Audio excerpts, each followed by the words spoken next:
Bom dia, tudo bem? Hoje vocês já fizeram avaliação?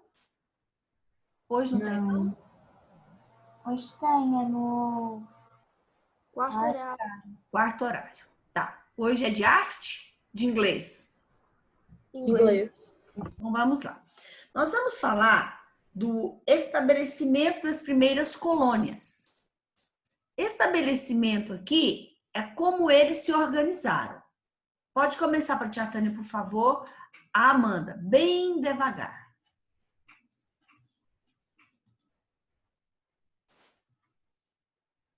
Ixi.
Pode começar aqui, Amanda.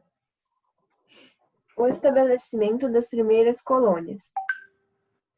Durante grande parte do século XVII, estabeleceram-se algumas colônias na costa norte-americana, e, por volta do século XVIII, estavam consolidados os 13 núcleos coloniais. Então, Como olha, os objetivos Amanda, são 13 núcleos, por isso chamamos 13 colônias. 13. Então, vamos lá. Observem. Pode continuar. Como os objetivos mercantilistas não eram prioridade, sobretudo no norte, essas colônias sempre tiveram maior liberdade política e, apesar de serem consideradas áreas de domínio inglês, a maior parte da administração local e das leis ficavam por conta dos próprios colonos. Então, vejam bem, mudou muito. Quando nós falamos de colonização espanhola, tudo era ditado pela metrópole espanhola. Aqui não. Falou que eles não têm tantos objetivos mercantilistas. Eles têm como função fixar nesse local, fazer a defesa para o governo inglês, para evitar possíveis invasões, vão ter que propiciar trabalho e riqueza, mas não tem aquela necessidade exacerbada do mercantilismo. É menor. Continuando. Grande parte dessas colônias podia escolher os seus próprios governantes, independentemente da vontade da metrópole. Isso é uma autonomia que não havia nas colônias ibéricas.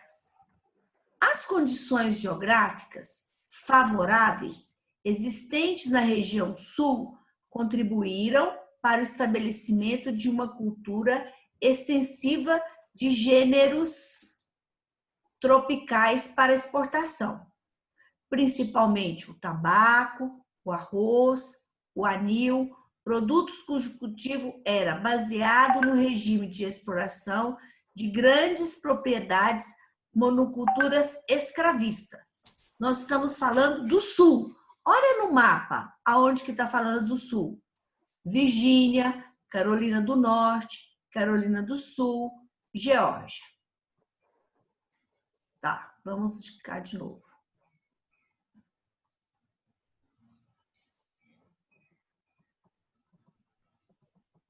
Grande parte dessas colônias pôde...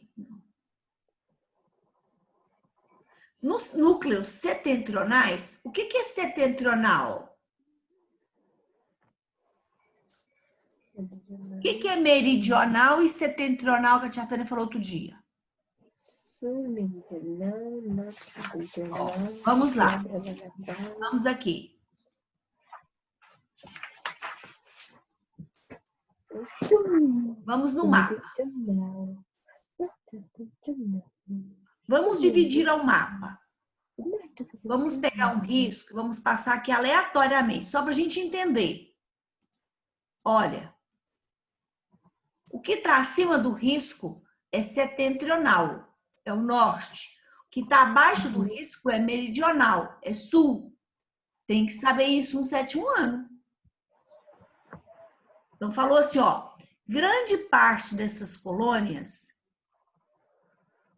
no centro dos núcleos setentrionais, então ao norte, cujas colônias são conhecidas no seu conjunto com o nome de Nova Inglaterra, a semelhança com o clima da Europa, o clima frio, propiciou o desenvolvimento econômico baseado na produção de alimentos em pequenas propriedades, milho, centeio, cevada, frutas, criação de gado. Na indústria extrativista, de extrair, e manufatureira, sempre com predominância de trabalho livre e assalariado. Então, vamos de novo voltar aqui. Olha, esse parágrafo é extremamente importante. Vamos de novo. As condições geográficas favoráveis existentes na região sul contribuíram para o estabelecimento de uma cultura extensiva, grande, de gêneros tropicais para exportar. Então, aqui tem que sublinhar cultura extensiva. Primeiro aqui, região sul, cultura extensiva para exportação, como o tabaco, o arroz, o anil, produtos cujo cultivo era baseado no regime de exportação de grandes propriedades, monoculturas escravistas. Nós estamos falando da região sul.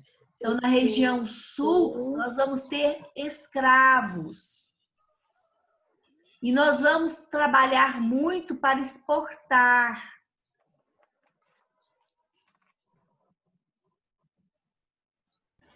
Professora, Oi, a Mariana. Júlia falou que vai demorar a entrar porque a internet dela tá ruim.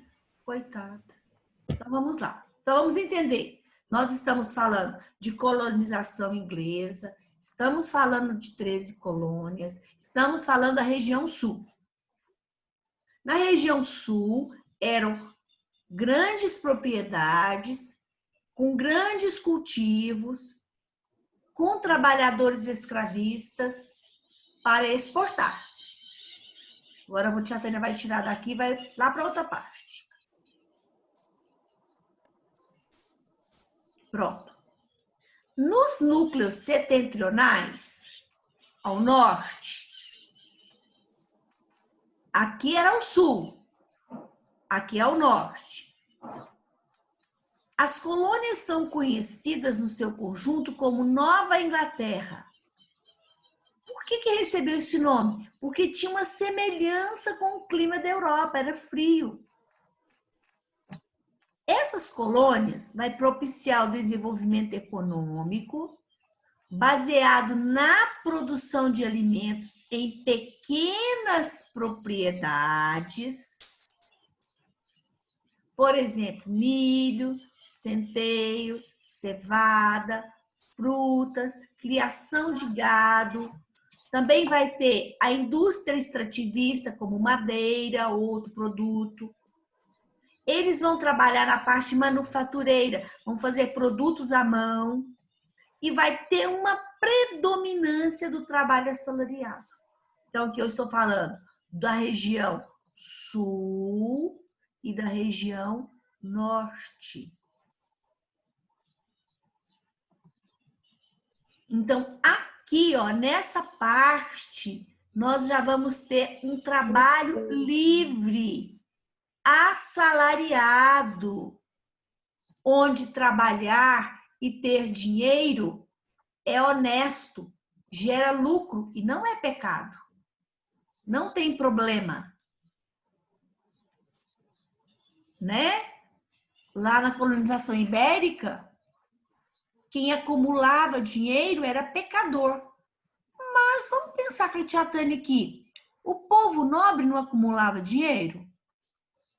E os reis também, de Portugal e Espanha, não eram milionários?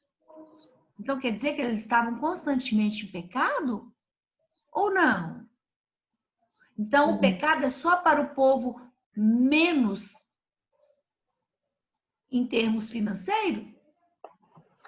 Então tem uma incoerência aí. Rico pode ter dinheiro, pode acumular, e não é pecado, não. Agora, mais pobre, não pode, é pecado. Para que foi feito isso? Para ter mais domínio sobre a massa, para ter mais exploração de trabalho. Então, por trás disso, tinha um outro tipo de influência.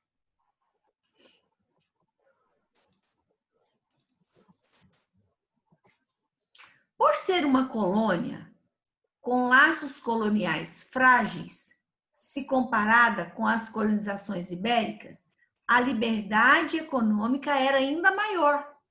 O comércio era livre, podia ser feito com qualquer outra colônia inglesa, sem problemas com a metrópole. Assim, os colonos ingleses atuaram no comércio externo por meio do chamado comércio triangular, estabelecendo contato com as Antilhas, com a África, com a Europa, como pode se observar. Aqui nós vamos ver setas para todos os lados, indo e vindo, né? Então nós vamos ver aqui, ó, triângulo comercial, porque faz assim, ó, faz assim, ó, né? Então o que eles compram e o que eles vendem. Por exemplo, aqui a seta está vindo da Inglaterra para Nova York. Então, eles estão comprando produtos manufaturados ou produtos industrializados. Aqui eles estão comprando, por exemplo, tecidos, ferragens, né? Daqui para cá, ó, a seta vem daqui para cá, para a África. Eles estão trazendo peixes, cereais, madeira serrada para cá. Daqui para lá, ó, tá vindo, ó, essa seta, tá vindo rum. Traz rum e leva o quê? Escravo. Aqui nós temos outros aqui, ó, melaço para cá, né, daqui para lá, madeira e gado. Daqui nós estamos vendo alimentos, madeira. Então, é um comércio triangular entre a Europa, a África e o que nós chamamos aqui de América do Norte. Então, é um triângulo comercial, onde eu levo rum e trago escravo, onde eu levo melaço e compro tecido, onde eu levo peixe e madeira e compro escravo, e assim por diante. Estão vendo que as setas estão aqui também, na região onde a gente fala América do Norte e América Central? Então, ele é um comércio amplo, grande. O comércio triangular pode ser descrito simplificadamente como a compra de cana e melado das Antilhas, que seriam transformadas em rum. A bebida obtinha fáceis mercados na África, para onde era levada por navios da Nova Inglaterra e trocada, principalmente por escravos. Esses escravos eram levados para serem vendidos nas Antilhas ou nas colônias do Sul, onde começava todo o processo de novo. Após a venda, os navios voltavam para a Nova Inglaterra com mais melado e cana para a produção de rum de novo. Era uma atividade lucrativa, entre outros motivos, para garantir que o navio sempre estivesse carregado de um lugar para o outro. Ele estava sempre cheio. Quando ele levava rum, ele trazia escravo. Quando ele levava melado, ele trazia madeira. Quando ele levava produtos manufaturados, ele levava outros produtos para a Europa. Estava sempre cheio. Hoje, atualmente, o Brasil tem um mercado feito via rodovias. O Brasil também tem a influência da navegação de cabotagem, né, de portos em portos, mas a maior parte de todo o produto do Brasil é transportado em caminhões. Temos também trem de ferro, né? Mas quando faz de caminhão, né, quando o pai, o avô, o tio, o conhecido é caminhoneiro, eles têm que sempre trabalhar com o caminhão carregado.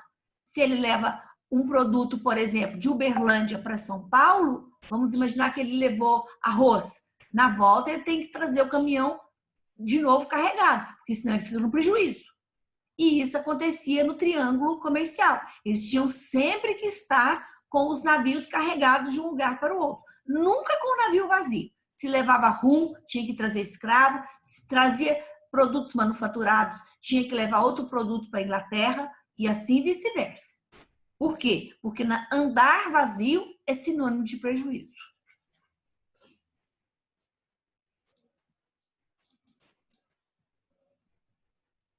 Sistema administrativo. Começa a leitura para a tia Tânia, por favor, Marina Dias. O sistema administrativo. A primeira história da organização na Inglaterra esteve ocupada com as guerras civis e com as guerras europeias, o que resultou na aplicação de uma política mercantilista mais branda em relação à América, permitindo às colônias gozarem de uma relativa autonomia, comprovada pelo comércio triangular. Então, vamos entender. Nesse processo em que estamos falando de colonização inglesa, a Inglaterra estava tendo algumas guerras civis lá, entre eles. Então, ela estava fazendo duas coisas, tendo que combater nas guerras civis e tendo que colonizar a América para ter lucro. Só que como a metrópole inglesa estava muito preocupada com as guerras, isso facilitou a maneira de governança na colonização inglesa, onde as colônias tiveram alguma autonomia. Lá na colonização ibérica, espanhola e portuguesa, eles não tiveram autonomia nenhuma. Tudo era regra vindo das metrópoles europeias, espanhola e portuguesa. Pode continuar, Marina.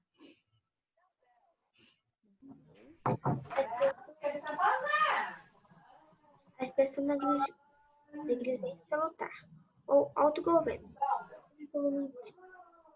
define muito bem a política adotada pela Inglaterra em relação às suas colônias americanas. Só um pouquinho.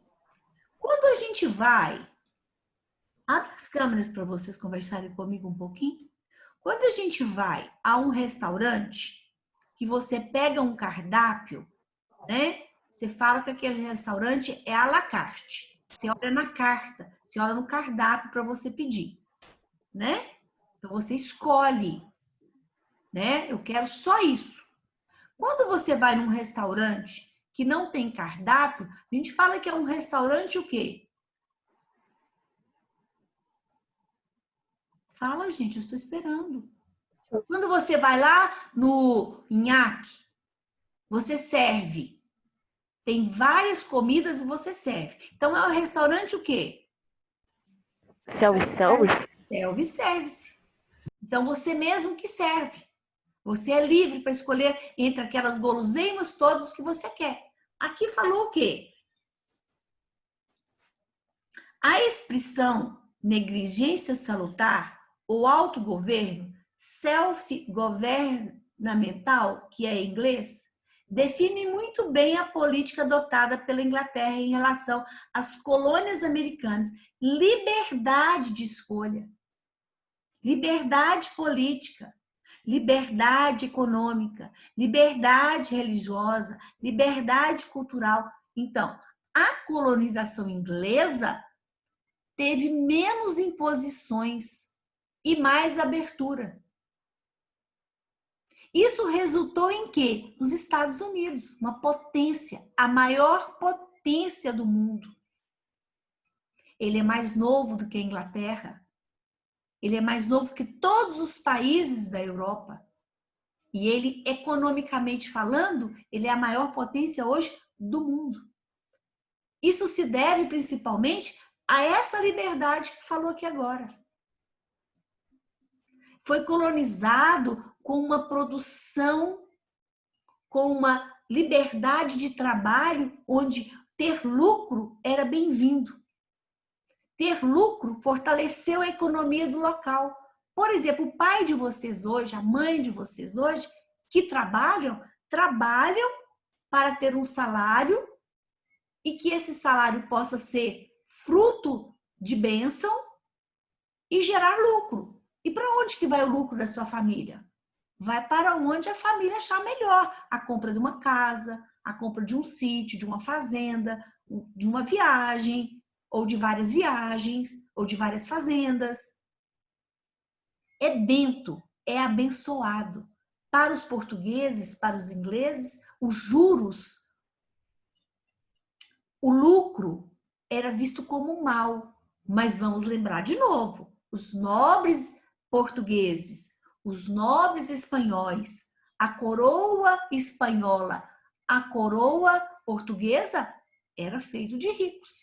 Então, para eles, quem não podia ter dinheiro? A massa. Por que não podia ter? Porque tinha que ser massa de manobra. Como que eu vou manipular alguém que já tem uma própria fazenda? Como que eu vou escravizar alguém que já vive do seu próprio sítio, numa cultura familiar, numa agricultura familiar? Não tem jeito de eu manipular. Agora, quando eu não tenho nada, que eu sou obrigada a trabalhar do jeito que eles querem, fica a renda, o lucro para a coroa e para os nobres. Então, atrás de todo esse processo, dessa influência religiosa, dessa cobrança, tinha um fundo político, um fundo econômico. Tá? É uma imposição religiosa que os ibéricos fizeram para manipular e para obter lucro do outro lado.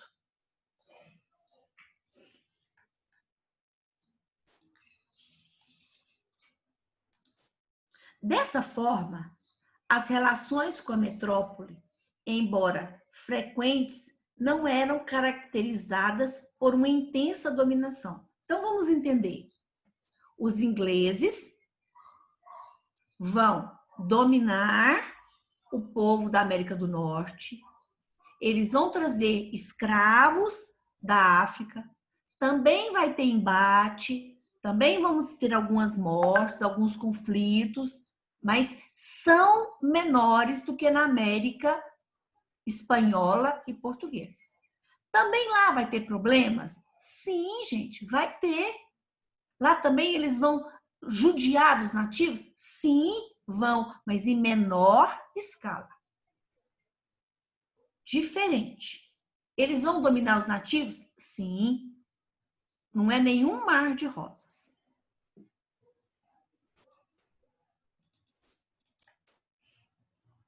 Politicamente, os colonos podiam escolher seus governos, podiam elaborar suas leis, eleger seus parlamentos. Esse sistema de self-govern, não sei falar inglês, né? Autogoverno, devia apenas, em teoria, obediência ao governo inglês. Economicamente, as diversas colônias gozavam de liberdade comercial e podiam relacionar-se com outras colônias inglesas, por exemplo, nas Antilhas, ou na Índia, usufruindo também de liberdade manufatureira e industrial. Então, eu vendo para a Índia e compro outro produto dela. Aqui, na colonização espanhola e portuguesa, ibérica, existia o exclusivo comercial que vocês estudaram que eu tinha até no 5º ano, quando os colonos só podiam vender e comprar da própria colônia, dos comerciantes da metrópole. Então, existia uma forçação de barra. Aqui não, eles podem negociar com outras colônias. Já melhora, já amplia o mercado.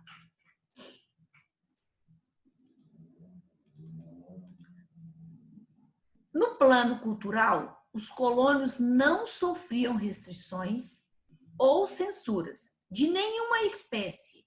E muito cedo, a população colonial começou a estudar em escolas, em universidades, adquirindo um nível intelectual superior aos de outras áreas coloniais semelhantes na América. Então, hoje, quando a gente escuta na televisão e fala assim, alguém foi estudar lá nos Estados Unidos, naquelas universidades maravilhosas como de Harvard, não sei falar, né? Por quê? Porque isso aconteceu muito cedo nos Estados Unidos, porque eles tiveram uma influência muito grande da Inglaterra. Uma das maiores universidades da Inglaterra é Oxford, que tem uma influência muito grande na América inglesa. Ao passo que nós aqui não. Aqui tudo foi lento. Os nobres do Brasil, os ricos fazendeiros do Brasil, ao invés de trazer as escolas para o Brasil, não, mandava os filhos estudarem na Europa. Então a escola ficou restrita a poucos. A educação era restrita a poucos.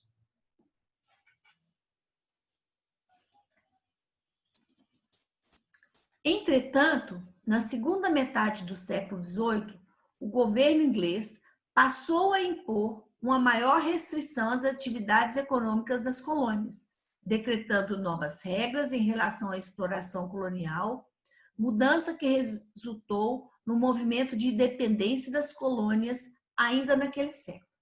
Quando o governo inglês resolveu impor muito sobre as colônias, eles vão se unir e vão fazer a independência dos Estados Unidos, onde ele se torna um país economicamente, politicamente livre da Inglaterra. Agora, tem alguns deveres. A professora Tânia quer que vocês vão para os testes. Quer que vocês comecem a fazer os testes agora. Nós vamos fazer do 1 até o 4. Que aqui está falando de todas a colonização. E nós vamos corrigir, porque agora que são 9 e 10. Podem começar. Eu vou dar para vocês uns 8 minutinhos. Pode começar.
Pronto, podemos começar?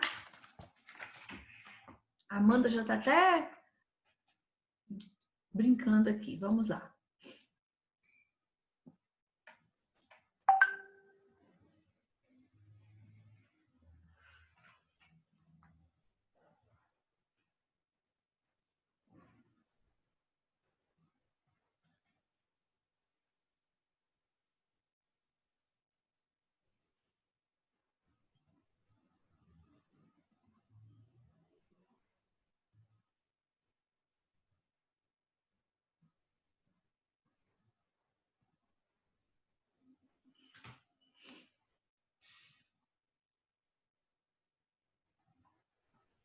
Os diários, as memórias e as crônicas de viagens, escritas por marinheiros, por comerciantes, por militares, missionários e exploradores, ao lado das cartas náuticas, seriam as principais fontes de conhecimento e representação da África dos séculos XV ao XVIII.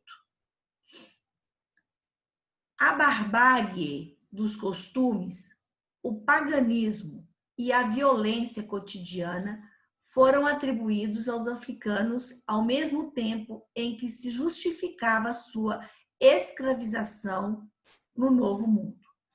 A desumanização de suas práticas serviria como justificativa compensatória para a coisificação dos negros e para o uso de sua força de trabalho nas plantations da América. As plantations da América, citadas no texto, correspondem a um esforço de coordenação da colonização ao redor do Atlântico, com a aplicação de modelos econômicos idênticos nas colônias ibéricas da América e na costa africana, que seria os plantations, uma estratégia de valorização na colonização da América e na África das atividades agrícolas baseadas na mão de obra escrava, com a consequente eliminação de toda a força de artesanato e do comércio local. Seria um modelo de organização da produção agrícola caracterizado pelo predomínio de grandes propriedades monocultoras que utilizavam o trabalho escravo e destinavam a maior parte de sua produção para o mercado externo.